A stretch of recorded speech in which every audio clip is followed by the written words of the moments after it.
Welcome to Paranormal Nightshift, your home for everything that goes bump in the dark, and your fan stories told right here. Today's story comes from CJ, and it is titled Dark Spirit. Before we dive into tonight's chilling tale, I've got a message for my fellow time travelers.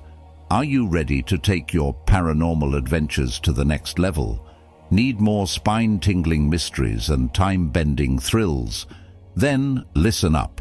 By joining the Paranormal Nightshift Patreon, you'll unlock exclusive perks like early ad-free access to episodes. That's right. Skip this very ad you're hearing now and jump straight into the eerie unknown without interruptions. But that's just the beginning. Patreon members also get first access to our ebook series, Paranormal Time Traveler. Follow our fearless investigator as they journey back through time to uncover spine-chilling, listener-inspired mysteries.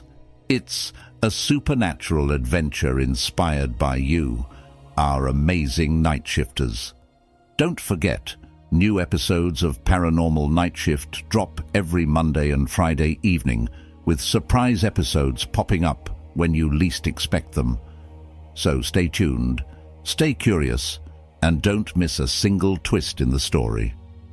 Ready to join the Paranormal Nightshift family?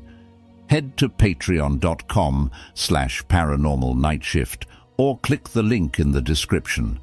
Step into the unknown with us, because every moment is just the beginning of the journey.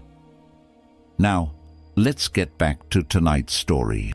I've always known I was a bit different. My mother could tell you all about it. Poor woman tried everything with me growing up, from therapists to doctors, searching for something to explain why I was the way I was. People speculated, tossed out words like autism, ADHD, bipolar. But Mom knew, just as her mother and her mother before her had known, I was sensitive. The paranormal wasn't some strange realm beyond reach. It was just another layered reality, woven in with everything else. Seeing shadows, feeling the energy in a room, sensing things most people couldn't. This was just part of life. And because I never had anything to fear from it, I learned to live with it. Until this past summer. It was late August, and I'd just turned 37. I'd had the most wonderful weekend celebrating, reconnecting with friends and family. The Texas heat had finally broken, and for the first time in months, the air felt breathable again. By the time I got back home on Sunday, I was still buzzing from the joy of the weekend, the laughs, the hugs. I was so absorbed in that afterglow that I didn't notice anything strange, not at first. I'm naturally a night owl, so instead of heading straight to bed like I usually would before a Monday, I stayed up, flicking through channels, scrolling my phone, just savoring the quiet of my own space. Hours passed in a blur, and eventually I started to hear it, the first hint that something was off. It was a tapping sound, faint but steady, with a rhythm that didn't quite make sense. It wasn't consistent, more of an erratic knock-knock, then silence, then knock again. I'd heard it earlier when I was unloading the car, but I'd dismissed it, figuring it was just one of the many sounds a house makes.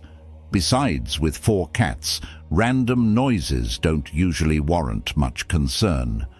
But now, all 4 of my cats were curled up with me, their heads turned toward the sound, ears twitching, and the tapping continued. I tried to rationalize it. Maybe it was something outside, a branch, the wind, debris from the storm that had rolled in earlier. The lightning was flashing, and the wind howled, rattling the old windows. But as I sat there listening, I realized that the sound wasn't coming from outside at all. It was coming from the wall behind a specific chair in my living room. My late cat Abby's chair. It still felt like her chair, even though she'd passed early in the year. Something about the noise, the place it came from, unsettled me in a way I hadn't felt before. I can't explain it, but I could feel the hairs on my arms standing up, a cold, prickling unease washing over me. I glanced at the door, and it struck me that it was one of the only entrances not painted in haint blue, the protective shade that Southern tradition claims keeps spirits away. Could something have slipped through? The more I focused on it, the more it sounded like someone, or something, was sitting in Abby's chair, tapping on the wall. I took a deep breath, trying to steady myself. I wasn't usually one to get spooked, but this felt different, darker. I got up, checked around the house, flipped lights on and off.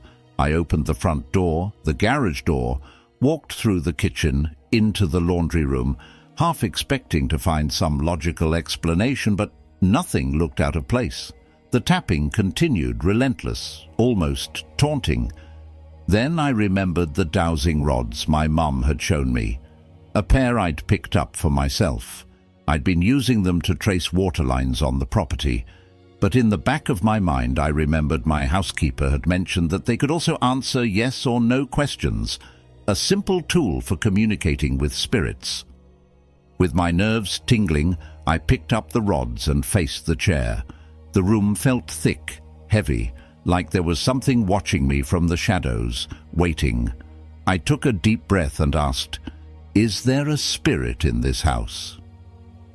The rods swung open in a slow, eerie confirmation. "Is it a good spirit?" I asked, my voice quieter now. Without hesitation, the rods swung to a firm, unwavering no. My throat tightened as I looked around the darkened room, feeling the weight of that answer settle over me. "Is it a malicious spirit?" The rods swung again. Yes. An icy shiver ran down my spine, but I couldn't stop. "Show me the spirit," I demanded, feeling a strange surge of courage. The air seemed to shift. The rods twisted slowly, pointing directly at Abby's chair, before beginning to rotate, slowly, deliberately, until they were aimed toward the southeastern corner of the room. As I watched them, the feeling intensified, a wave of malevolence, raw and pulsing, surrounding me.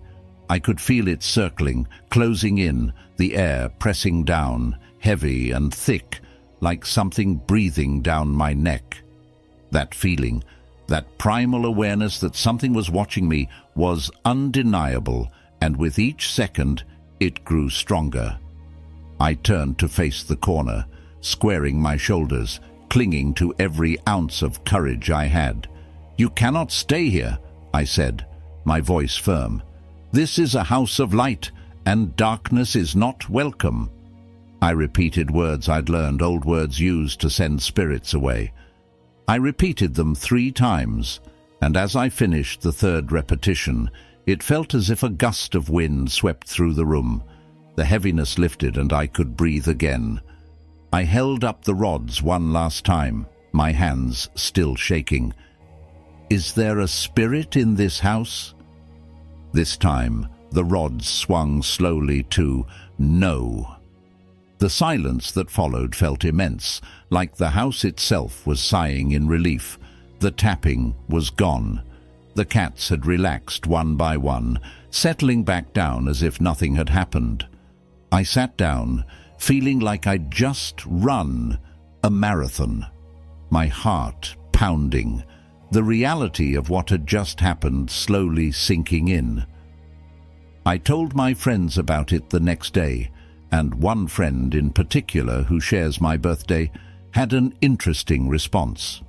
She told me about a tradition in her Chinese family that during the 7th month of the lunar calendar, the gates of hell are said to open, allowing spirits to roam the earth. That month had started in August, the same time as my birthday, and only 2 days away from the full moon, when the gates are believed to open fully. It was said that the gates opened with a crash of thunder, and I remembered the storm that had rolled in that night, thunder shaking the windows, Maybe it was all coincidence. Maybe the tapping was just the wind, and my imagination ran wild. But I know what I felt, what I saw with those rods. For that one night, I believe something dark had slipped through. Something I hadn't invited, hadn't expected. Something malevolent enough that it took all my courage to cast it out. Since then, the house has been quiet. And though part of me still longs for those brushes with the unknown, there's a new respect in my heart. A reminder that sometimes we may get exactly what we ask for, and sometimes it's better to leave the other side well alone. With that being said, CJ, thank you so much for your story. Remember, if you want to support the show, head on over to our Patreon page. Your contributions help us keep the lights on, the stories flowing, and the time traveler fueled up for his next adventure. But hey, if you can't support us financially, no worries. Just sharing the show with a friend or rating us on your favorite podcast platform goes a long way. And if you've got a spooky story of your own, we'd love to hear it.